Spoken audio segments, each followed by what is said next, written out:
श्री स्वामी समर्थ. दिवसाची सुरुवात केली पार्लरपासून, कारण की आता दिवाळीची साफसफाई करून हातावरती झालं तर खूप जास्त टॅन तुम्ही बघू शकता. तर टॅन दूर करण्यासाठी मी यूज केलं हे वॅक्स, जे की मी नेहमीच यूज करते. हातावरची टॅनिंग, डेड स्किन तसेच लव रिमूव्ह होतात. हातावर सर्वप्रथम पावडर लावलं, त्यानंतर वॅक्स मीडियम हीट करून अप्लाय केलं व अपोजिट डायरेक्शनमध्ये स्ट्रिपनी काढलं. मी क्लायंटचं वॅक्स करून मला प्रॅक्टिस असल्यामुळं मला वॅक्स इझिली जमतं. तर तुम्ही बघू शकता अशा डायरेक्शनमध्ये लावून घ्यायचं व अपोजिट डायरेक्शनमध्ये ओढायचं. असं केल्यानं हातावरचे पूर्ण टॅन निघते, डेड स्किन निघते, तसंच हातावरचे केस पण रिमूव्ह होतात. वॅक्सविषयी तुमच्या काही शंका कुशंका असतील तर मला कमेंटमध्ये नक्की विचारू शकता, किंवा वॅक्सविषयी तुम्हाला पूर्ण व्हिडिओ पाहिजे असेल तर ते पण मला कमेंट बॉक्समध्ये नक्की सांगा.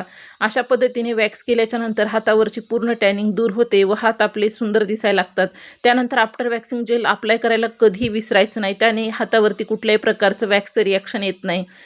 तर व्हिडिओ कसा वाटला, आवडला की नाही? व्हिडिओ आवडल्यास लाईक, शेअर अँड सबस्क्राईब करायला विसरू नका.